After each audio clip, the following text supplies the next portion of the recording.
Hello everyone. I hope you are doing well and preparing well for your upcoming exam. So in this lecture we are going to talk about some physical geography theory. The first one is continental drift theory, जिसको Alfred Wegener ने 1912 में दिया था. तो this theory talks about shifting and drifting of continent. इसका मतलब ये है कि जो कॉन्टिनेंट है वो स्लोली मूव्स हुआ था from one place to another over a million of years, जिससे कि present day arrangement of the continent दिखता है. जो हमको कॉन्टिनेंट आज दिखता है वो इसके मूवमेंट की वजह से हुआ था. And change in the climatic region of the world. So Wegener के according, before the Carboniferous period before the Carboniferous period, uh, there was a supercontinent known as Pangaea. Pangaea.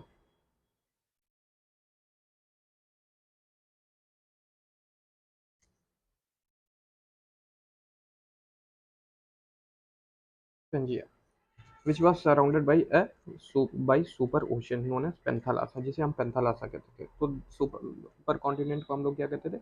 Pangaea. और जो ocean था उसे हम panthalassa कहते थे. In the Carboniferous period the Pangaea broke down into two parts, जिसे हमने northern part को हमने फ्लोरेसिया का और अंगारा लैंड के नाम से भी जाना जाता है, और सदर्न पार्ट को हमने गोडवाना लैंड के नाम से जानते हैं. After the Carboniferous period, the broken part started drifting towards southward. As southward, this phase is known as opening up Sea of the ocean. तो कार्बोनिफेरस पीरियड के बाद जो ब्रोकन पार्ट्स था वो साउथवर्ड मूव होने लगा, जिससे कि टेथिस सी ओपन हुई. द लॉरेशिया लैंड, जो लॉरेशिया था वो फर्दर इसमें डिवाइड हुआ नॉर्थ अमेरिका और यूरेशिया में. और इन नॉर्थ अमेरिका जो है वो वेस्ट वर्ल्ड की तरफ मूव करने लगा. And the Gondwana land further divide into south America. The Gondwana land is further divided into south America, south America, Africa, peninsular India, peninsular India, Australia and Antarctica.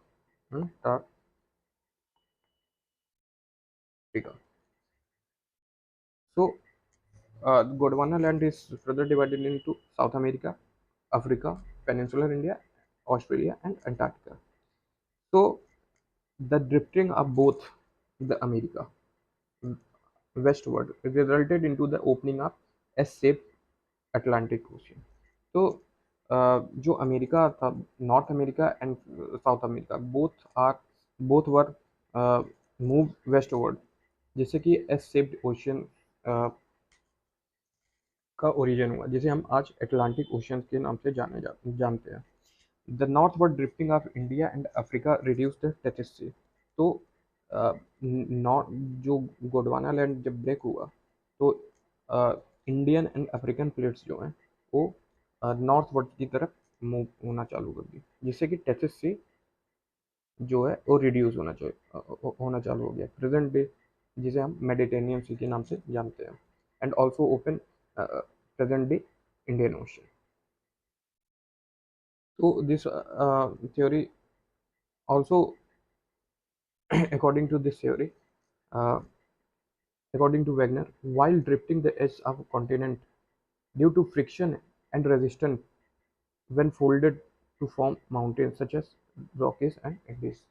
तो continent के movement की वजह से friction and resistance, due to friction and resistance जो mountains हैं वो जो continent है वो फोल्ड होना चालू हो गए, जिससे कि आज हम जिससे कि फॉर्मेशन होगा फोल्ड माउंटेन्स का, जैसे कि रॉकीज और Andes.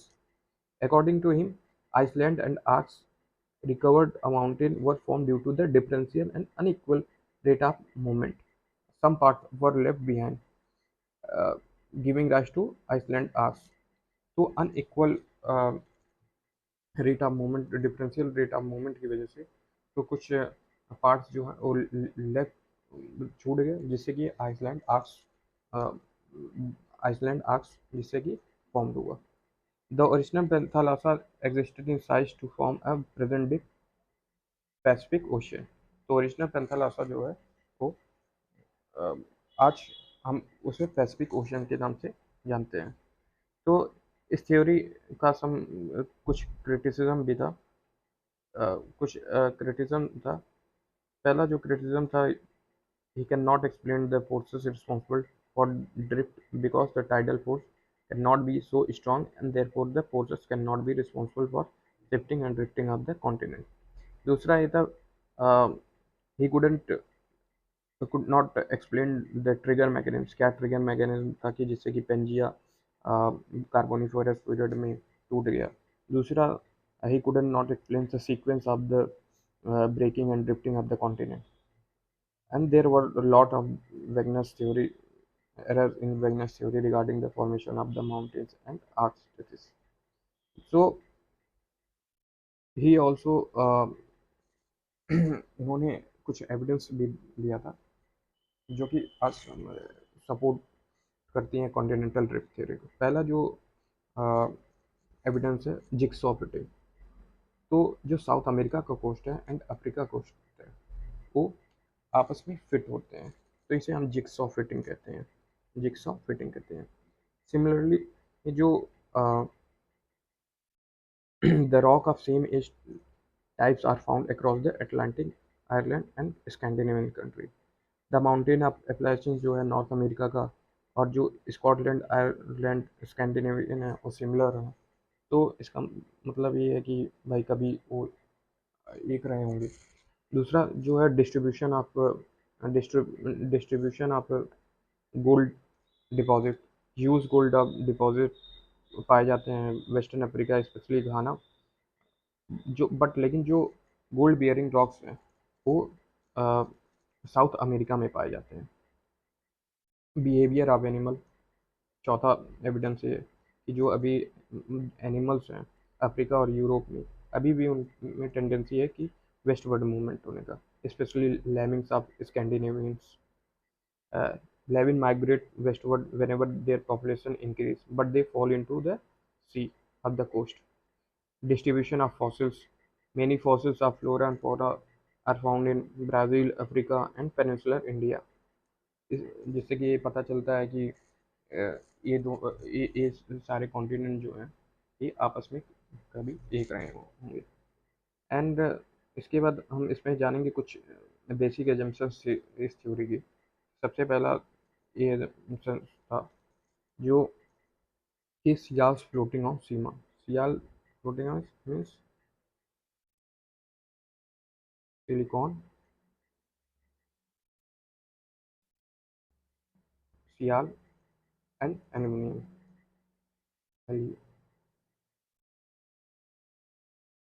Aluminium and sima means silicon and magnesium.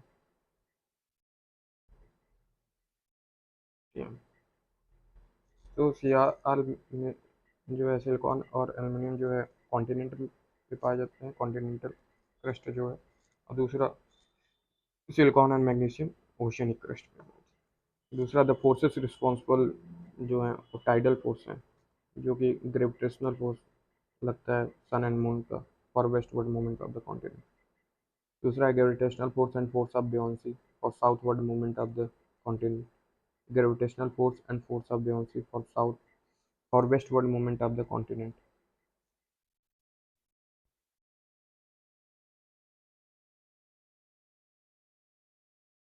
इसके बाद हम लोग देखेंगे सिस्मिक वेव्स के बारे में बात करेंगे. सिस्मिक वेव्स के बारे में. Seismic waves are waves generated during earthquakes. Earthquakes की वजह से जो वेव्स जनरेट होती हैं उन्हें हम सिस्मिक वेव्स कहते हैं. तो शेकिंग ऑफ अर्थ होता है जिससे कि एनर्जी रिलीज होती है. तो बेसिकली हम वेव्स को टू पार्ट्स में डिवाइड करते हैं। एक बॉडी वेव जो कि travel inside the earth, and second one is surface wave जो on the surface of the earth move करते हैं। बॉडी वेव्स को फर्दर हम डिवाइड करते हैं पी वेव्स में एंड एस वेव्स में। पी वेव्स में एंड एस वेव्स में। P waves are those waves that are those waves that first which recorded uh, firstly in seismograph. So P waves can travel in both solid, liquid, and gas. So they are similar, like similar to sound waves. These are waves. P waves are similar to P waves are similar to sound waves. Sound waves. And the p waves speed of p waves is greater in denser medium. Denser medium में P waves की speed जो है वो सबसे ज़्यादा होती है। तो अर्थक्विक्स जहाँ पे आता है ऑलवेज इनसाइड द, दो पॉइंट होते हैं, एक एपी सेंटर होता है, एक फोकस होता है। एपी सेंटर जो है ऑलवेज ऑन द सरफेस होता है, एंड फोकस जो होता है उसे हम हाइपोसेंटर भी कहते हैं, जो कि ऑलवेज इनसाइड द अर्थ होता है। It is a point where waves body are generated. तो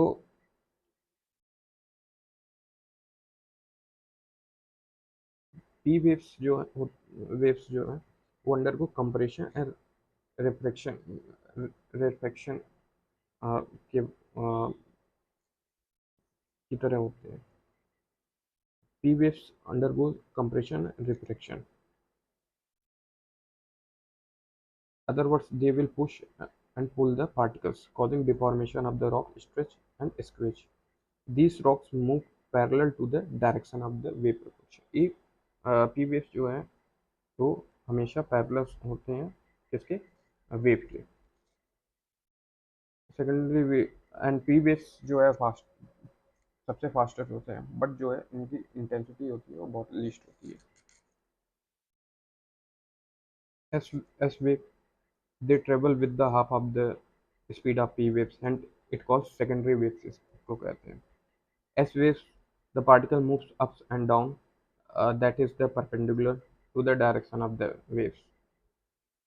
S waves wave can pass only through solid, जैसे कि हमको पता चलता है कि जो अर्थ का आउटर कोर है, आउटर कोर है वो लिक्विड है।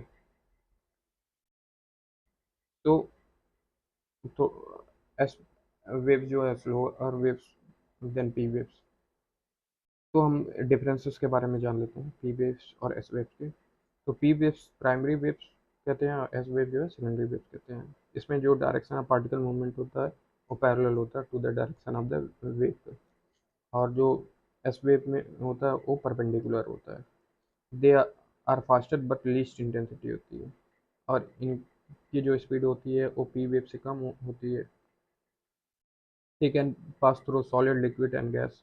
They can only pass through solid and cause compression and refraction in rock कहते हैं। Cause up and down transverse movement होता है पार्टिकल का। अब इनके वेलोसिटी एंड डायरेक्शन के बारे में देख लेते हैं। The change in the direction and velocity is due to the change in the density of medium. जैसे ही मीडियम की डेंसिटी बदलती है उनके डायरेक्शन और वेलोसिटी भी चेंज हो जाती है, which P and S wave pass. There is sudden bend and change of the velocity when the waves move from crest to mantle and from mantle to core.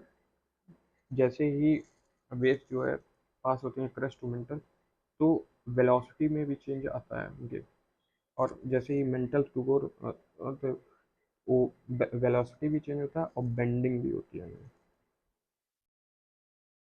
The boundaries of crust and mantle core are known as Moho, discontinuity and gutter. इसको हम लोग आगे पढ़ेंगे interior of earth में। तो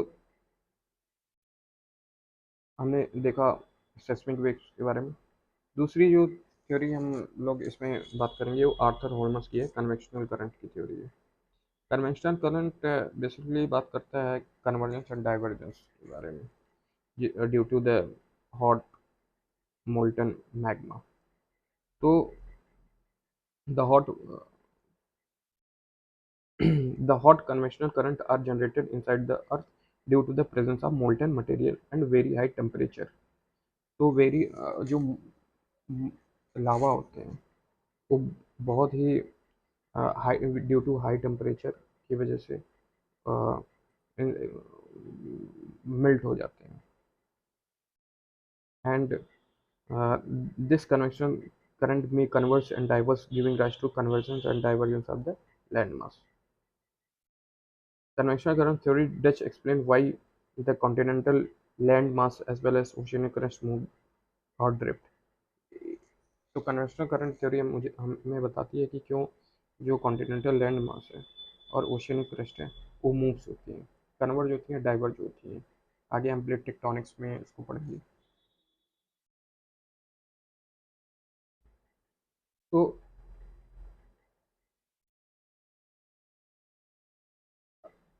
next is interior of earth. So interior of Earth. The Earth is divided into concentric layers. These layers are known as crust, mantle, core. The radius of the core is greater than the radius of the crust. जो core का radius है वो greater है किसके, crust के radius से. तो interior of earth के बारे में हम कैसे जानते हैं? एक तो डायरेक्ट सोर्सेस है, डिगिंग ऑफ होल. तो अभी तक जो सबसे गहरा खोदा गया है, डिग किया गया है अर्थ में, वो 12 किलोमीटर का है on the ocean surface. Magma and lava, जो मैग्मा अर्थ पे आते हैं. So that the study of volcanoes gives an idea of interior of the earth. But volcanoes mostly occur from depth of 200 kilometre. But लेकिन जो volcanoes हैं वो 200 kilometre के depth से ही आते हैं. And second is indirect sources भी हैं, जैसे meteoroids. By studying the meteoroids we can conclude that the past part of the earth is made up of the inner part of the meteors, because when the meteors falls on the earth they enter in the earth on the burning to core. तो उनके जो बाहर वाले part होते हैं materials को burn हो जाते हैं, तो जिससे कि हमको पता चलता है कि जो अर्थ का कोर है वो इसी टाइप का होगा. Indirect source and temperature. As we go inside, temperature and pressure increase. The rate of increase of temperature remove upper part because the upper part is dominated by radioactive minerals. But as we go deeper, along with increase of temperature, pressure also increase due to the increase of the mass. तो जैसे जैसे हम नीचे जाएंगे pressure और temperature increase होगा.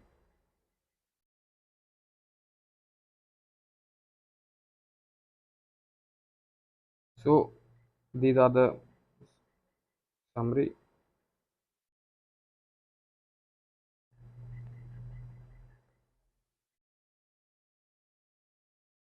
अब हम लोग देखते हैं structure and interior of earth के बारे में. तो अर्थ को हम डिवाइड करते हैं क्रस्ट, मेंटल एंड कोर. तीन पार्ट में हम लोग डिवाइड करते हैं, क्रस्ट, मेंटल एंड कोर. सबसे पहले हम मेंटल को क्रस्ट को देखें. Crust it is the upper most part and it is divided into continental crust and oceanic crust. Continental crust जो है वो लेस डेंसर है as compare to the oceanic crust. मतलब ओशियनिक क्रस्ट जो है ज़्यादा डेंसर है. Continental crust is compose of lighter minerals से बने हुए and material such as silica और aluminium. And it is an average thickness of around 35 kilometre. Below the average, below the high mountains the crust is very thick. जो high mountains है वहाँ पे crust जो है बहुत ही मोटे हैं, जैसे कि Himalaya, due to the convergence of the continent and continent convergence की वजह से. And we also call doubling of earth crust and there is absence of volcanoes. जिसकी ये भी एक वजह है जिसके वॉल्केनो एब्सेंट है यहाँ पे. दूसरा क्रस्ट एंड मेंटल बाउंड्रीज को हम कहते हैं महो डिसकंटिन्यूटी. दूसरा देखते हैं mental. Mental it is divided into upper mantle and lower mental.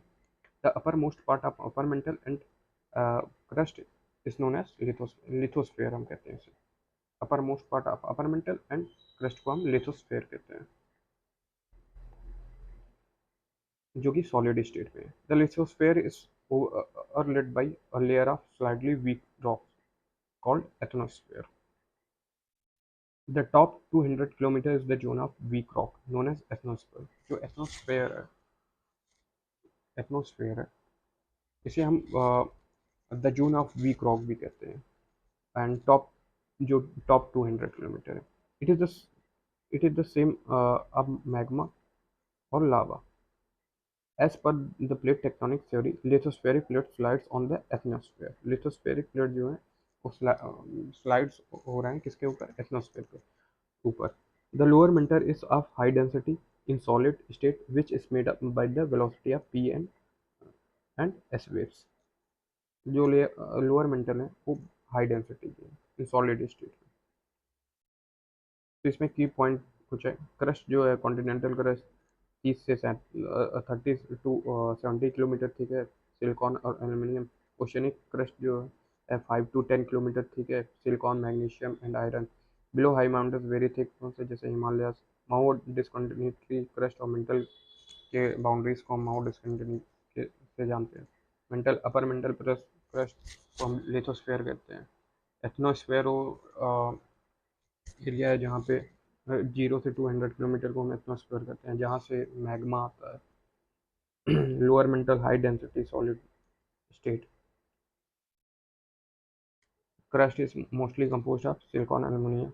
Oceanic crust is denser, सबसे ज़्यादा डेंसर. एंड अब हम लोग देखते हैं core. Core, it is the innermost layer made up of dense metals such as nickel, iron. It is further divided into outer core and inner core. Outer core and inner core. The outer core is liquid form. Outer core जो है liquid form है. कैसे हमको पता चलता है outer core liquid form? क्योंकि S waves जो है वो सिर्फ solid state में ट्रेवल करता है. तो यहाँ पे हमें एस वेव्स का शैडो जोन सबसे हाई शैडो जोन बनता है. So the outer core is liquid form. This is because the lack of increase of temperature is more dominant, but the pressure is completely less. Temperature बहुत ज़्यादा है लेकिन pressure जो है. The liquid outer core due to motion of the earth consists of charged particles. Liquid outer core जो है motion अर्थ के घूमने की वजह से charged particles को कैरी कर लेती है, which is responsible for magnetic property of the earth, जिससे कि जो कि magnetic property of earth के लिए responsible है. Thus, the rotating Earth and liquid outer core marks the Earth as a geomagnet. Inner core very dense, solid, and the innermost area dominated mostly by the iron and is known as inner core. Mostly सबसे ज़्यादा iron पाया जाता है inner core में. So, as the speed of P waves is highest in inner core, we conclude the inner core is a solid. इसमें हम लोग तीसरी जो थ्योरीज देखेंगे वो देखेंगे सी फ्लोर स्प्रेडिंग की, जिसको हैरी हेस ने दिया था. सी फ्लोर स्प्रेडिंग की थ्योरी हैरी हेस ने दिया था. According to this theory the oceanic crust behaves like a conveyor belt. Behaves like a conveyor belt. Oceanic crust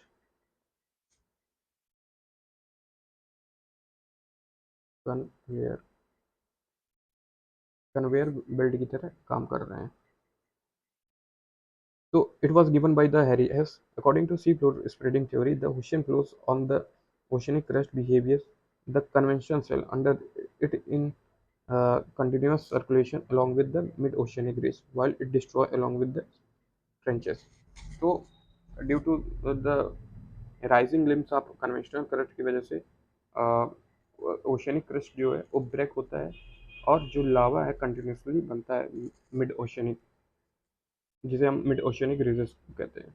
due to the cooling and solidification magma gives rise to the mid oceanic ridges.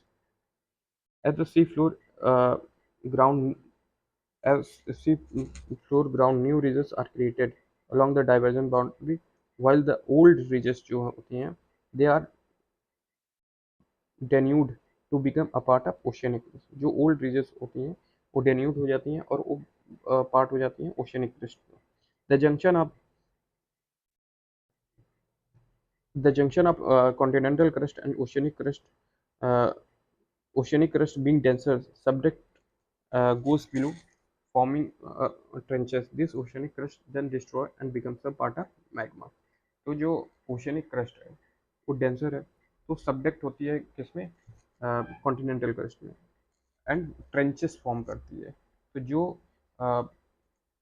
Oceanic crust होती है वो trenches के through through वो magma का part बन जाती है सो evidence क्या है इस थ्योरी का presence of mid-oceanic ridges, which is the longest mountain system running unbroken 78,000 kilometers. The rock of same age at an equal distance from the mid-oceanic ridges. Greater oceanic temperature at the top of oceanic ridges. Presence of trenches which are always parallel to the continental margin, especially folded mountains, which supports the age theory. According to conventional theory, the age of the oceanic crust should be same, but the oceanic crust have suggested that the conventional crust is around 4.2 billion years old, while oceanic crust is only few million years old. तो continental crust जो है वो ज़्यादा old है as compare to the oceanic crust तो this is all for today I hope आप लोगों को ये लेक्चर अच्छा लगा होगा अगर अच्छा लगा हो तो आप लाइक सब्सक्राइब कर सकते हैं और मैं आगे भी और अच्छे वीडियोस बनाता रहूँगा ज्योग्राफी के एंड अदर सब्जेक्ट के जीएस के and including sociology optional also तो आप लोग लाइक कर सकते हैं सब्सक्राइब कर सकते हैं जिससे कि मेरा भी कॉन्फिडेंस बढ़ेगा और मैं और भी वीडियो अच्छे तरीके से मैं और बनाऊँगा तो this is all for today so thank you have a good day